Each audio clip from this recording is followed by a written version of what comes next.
Sir, समाज taunt मारता है और बार बार सब मेरी सैलरी पूछते हैं।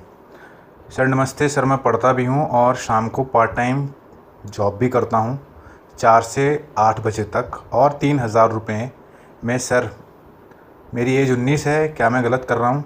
सब मुझे यही कहते हैं कि सिर्फ पढ़ाई करो। तो 3,000 रुपये कमाते हैं आप 4 घंटे काम करके और 19 की एज है।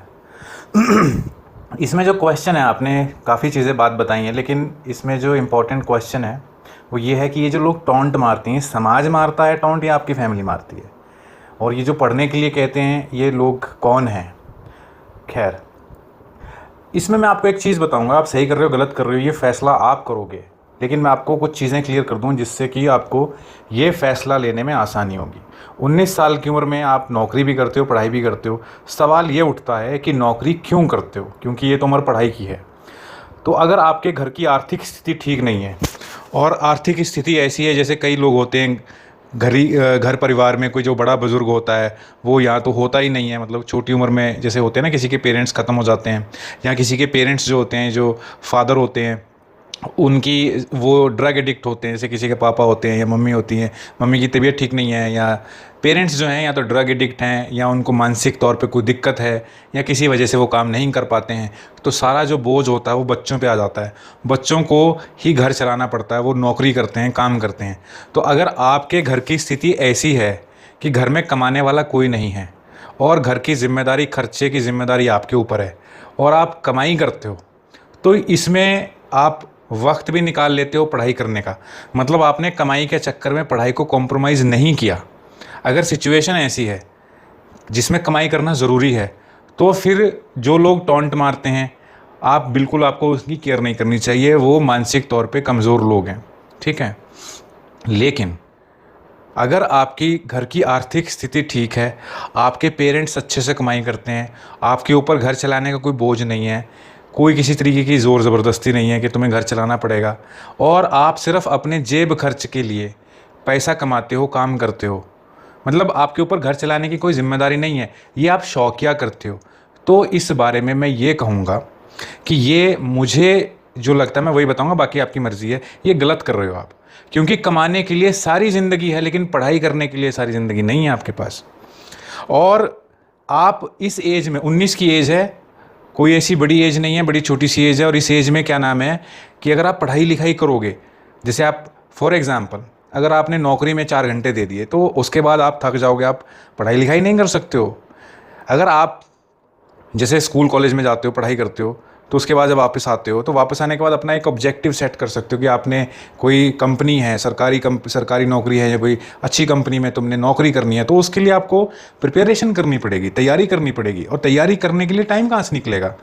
तो अगर आप अपनी लाइफ में कोई बड़ा ऑब्जेक्टिव रखते हैं, सपोज़ मैं कहता हूँ नॉर्मल जैसे लोग IAS PCS करते हैं, आपने सोचा कि मुझे IAS या PCS क्लियर करना है, इस तरीके का ऑब्जेक्टिव आपने अपनी लाइफ में रखा, तो उसके लिए मेहनत भी तो करनी पड़ेगी, तैयारी करनी पड़ेगी। या आपने सोचा कि मुझे एक अच्छा इंजीनियर या डॉक्टर बनना है, तो उस सिचुएशन में, तो ऐसी सिचुएशन में भी आपको पढ़ाई करनी पड़ेगी।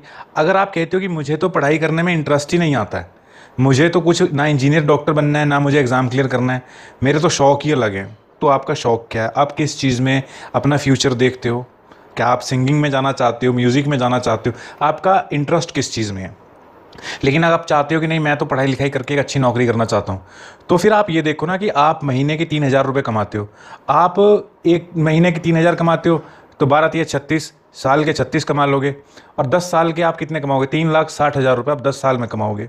वैसे ही मैं मोटा मोटा हिसाब बता रहा हूँ, या आप 3-4 साल काम करते हो, कुल मिला के कहने का मतलब है कि 4-5 साल में भी आपने कुछ लाख रुपए भी कमा लिए।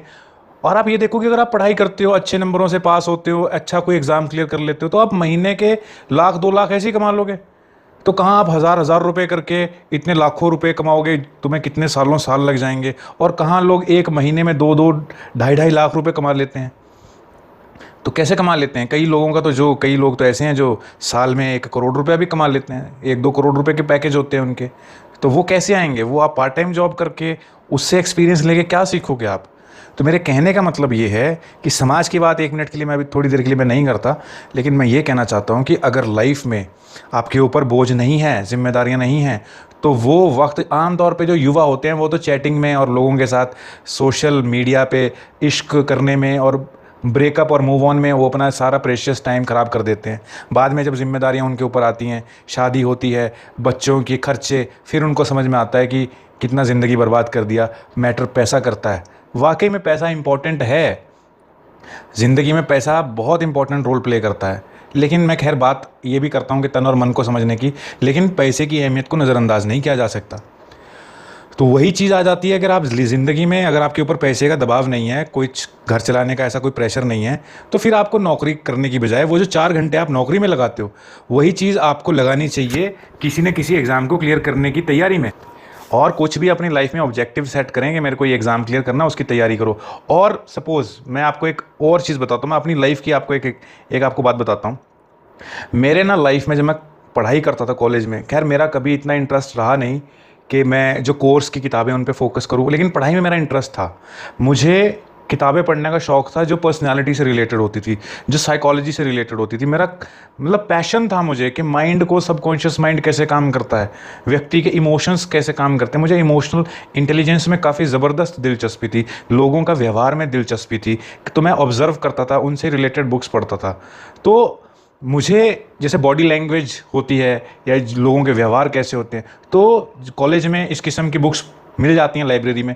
तो मेरी जो दिलचस्पी थी इन बुक्स में थी, मुझे भी बुक्स पढ़ने का काफ़ी शौक़ था, तो मैं ऐसी बुक्स पढ़ता था काफ़ी, और फिर रियल में उन चीज़ों को एक्सपीरियंस करता था, समझता था। तो वो चीज़ अब मेरे क्या काम आ रही है, अब वही चीज़ मेरा काम बन गई एक तरीके से। वही मैं लोगों को गाइड करता हूँ, उनके बिहेवियर को समझ के उनको बताता हूँ, उनको लोगों को मैं उनके बारे में भी बताता हूँ कि वो क्या फ़ील करते हैं, क्यों फ़ील करते हैं। तो ये चीज़ होती है। कहने का मतलब ये है कि वो सब आपकी ये जो बुक्स हैं, ये जो पढ़ाई है, वो आपको कहीं ना कहीं आपको एक दिशा दिखाने के काम करते हैं। वो आपको थोड़ा सा एक बेसिक नॉलेज हो जाती है, बाद में आप उस चीज़ को सेल्फ इंप्रूवमेंट या पर्सनैलिटी डेवलपमेंट में भी यूज़ कर सकते हैं। अब ये 4 घंटे अगर आपके ऊपर कमाई करने का प्रेशर नहीं है, तो आप 4 घंटे सेल्फ इंप्रूवमेंट या पर्सनैलिटी डेवलपमेंट के ऊपर भी आप लगा सकते हैं। इस किस्म की सेल्फ इंप्रूवमेंट की बुक्स पढ़ के खुद को समझने में, ये तो मोस्ट इंपॉर्टेंट चीज़ है ज़िंदगी में। जब आप खुद को समझ जाओगे तो लोगों से बातचीत करना आसान हो जाता है। लोगों के साथ बातचीत करना आसान हो जाएगा तो उनके साथ रिश्ते आसानी से बना सकते हैं। सामाजिक रिश्ते अगर आप आसानी से बना सकते हैं तो ज़िंदगी में कौन रोक लेगा आपको कामयाब होने से। ये जो लीडरशिप क्वालिटीज़ कैसे होती हैं, जिसको बात ही करना नहीं आता, वो एक अच्छा नेता कैसे बन सकता है, लोग उसको कैसे पसंद करेंगे। तो कुल मिला के बात यही है कि अगर पैसे का, कमाई का दबाव नहीं है, तो किताबें पढ़ने का शौक़ है तो अच्छी बात है, पढ़ाई करनी चाहिए। सेल्फ इम्प्रूवमेंट के बारे में पढ़ना चाहते हो वो पढ़ाई कर लो, नहीं तो अपने किसी कोई एग्ज़ाम को अपना उद्देश्य बनाओ कि मेरे को ये एग्ज़ाम क्लियर करना है, इंजीनियर डॉक्टर बनना है या IAS PCS या कुछ भी, जो भी आपका शौक़ है या जो भी ज़िंदगी में करना चाहते हो, उससे संबंधित आप उस पर फोकस करके उसके ऊपर अपना ध्यान केंद्रित करें, उसके बारे में जानकारी इकट्ठी करें। और ये कमाई करने के लिए तो सारी ज़िंदगी पड़ी, एक बार पढ़ाई हो जाएगी तो फिर कमाई करनी है। एक तो ये एक सोच है मेरी, अगर आपके ऊपर फैमिली का मतलब कोई प्रेशर नहीं है घर चलाने का। और दूसरी बात ये है कि सपोज़ आपकी सिचुएशन ऐसी है कि आपके ऊपर घर का खर्चा, आपके ऊपर थोड़ी जिम्मेदारियां हैं और लोग ताना मारते हैं आपको, मतलब आपकी सिचुएशन ऐसी है कि आपको काम करना पड़ेगा, आर्थिक स्थिति घर की अच्छी नहीं है, तो लोग ताना मारते हैं। तो फिर ऐसे लोग जो ताना मारते हैं, एक सिचुएशन है जहाँ पे आपकी आर्थिक स्थिति ठीक है, वहाँ पे अगर लोग ताना मारते हैं तो वहाँ पे मैं ये बात कहूँगा कि लोगों को असल में बात कहना नहीं आता, रखना नहीं आता। उनको गुस्सा भी होता है, वो आपका अच्छा भी चाहते हैं, लेकिन उनको बात कहनी नहीं आती। लोग ऐसा सोचते हैं कि अगर इसको चुभने वाली बात करेंगे तो इसको बुरी लगेगी, इसको रियलाइज़ होगा और ये वो काम नहीं करेगा। लेकिन वो ये नहीं समझते कि चुभने वाली बात करने से वो जो इम्पैक्ट होता है वो सारा ही ख़त्म हो जाता है। दूसरा, ध्यान तो छोड़ो, सुनना भी नहीं पसंद करता बात, तो वो तरीका गलत है। लोगों को कहना नहीं आता लेकिन उनकी इंटेंशन सही है। अगर आपके ऊपर पैसा कमाने का दबाव नहीं है, आपके घर की आर्थिक स्थिति ठीक है, लेकिन अगर आर्थिक स्थिति ठीक नहीं है तो कुछ लोग ज़बरदस्ती टॉन्ट मारते हैं, ताना मारते हैं दूसरे को नीचा दिखाने के लिए, और वो ऑब्वियसली उनकी कोई इंटेंशन भी नहीं है आपके प्रति अच्छी। तो उस स्थिति में मैं ये कहना चाहूँगा कि जो लोग हैं जो ताना मारते हैं, ये वो लोग हैं जिनके पास अपनी ज़िंदगी में करने के लिए कुछ नहीं है। ये खुद भी लाइफ में कुछ कामयाब नहीं हुए, तो इनके पास क्या होता है, जैसे कुछ लोग होते हैं ना, जैसे आपने कहानी सुनी होगी कि 2 लकीरें हैं, कि सपोज़ एक व्यक्ति ने, जैसे 2 लकीरें होती हैं, जैसे तो अपनी लकीर को कैसे बड़ा किया जाए। कुछ तो होते हैं कि अपनी लकीर को बड़ा करने के लिए मेहनत करते हैं, लेकिन सबसे आसान होता है कि अपनी लकीर को बड़ा करना है तो दूसरे की लकीर छोटी कर दो तो अपनी ऐसे ही बड़ी हो जाती है। जैसे अपने आप को सुपीरियर साबित करना है, या तो आप कुछ प्रूव करो ना, लाइफ में कुछ करो, करके दिखाओ, तो आपकी जो ईगो है, आपका नाम है, वो फेमस हो जाता है। तो आपने अपने आप को साबित कर दिया। एक तरीका ये है। दूसरा तरीका है कि आप कुछ कर तो सकते नहीं, दूसरे को ही नीचा दिखाना शुरू कर दो। दूसरे को ही दिखाओ कि तू हमसे कई मतलब हमारे कंपैरिजन में ही नहीं है, तू तो बेकार है, तुझमें तो कुछ है ही नहीं, तू तो नालायक है, तुझमें तो समझदारी नाम की चीज़ ही नहीं है। तो कहने का मतलब खुद को सुपीरियर साबित करने का एक तो तरीका ये है कि खुद को साबित करो। वो थोड़ा मुश्किल काम है, लेकिन दूसरों में नुक्स निकाल दो और उनको ऐसा बताओ कि तुम्हारे में कोई खूबी नहीं है और उनको इन्फीरियर फील कराओ। तो ऐसे भी लोग सुपीरियर फील करते हैं, और ज़्यादातर लोग ऐसे ही होते हैं। ये अपनी लाइफ में कुछ सक्सेसफुल नहीं होते हैं, इनके अपने रिलेशनशिप स्ट्रगलिंग होते हैं, ये खुद मानसिक तौर पे किसी न किसी मेंटल डिसऑर्डर के शिकार होते हैं और इन्हें खुद नहीं पता होता ये क्या कर रहे हैं। ये बहुत कम अकल लोग होते हैं और इनका आईक्यू लेवल बहुत ज़्यादा नहीं होता है, इनका आईक्यू लेवल काफ़ी कम होता है।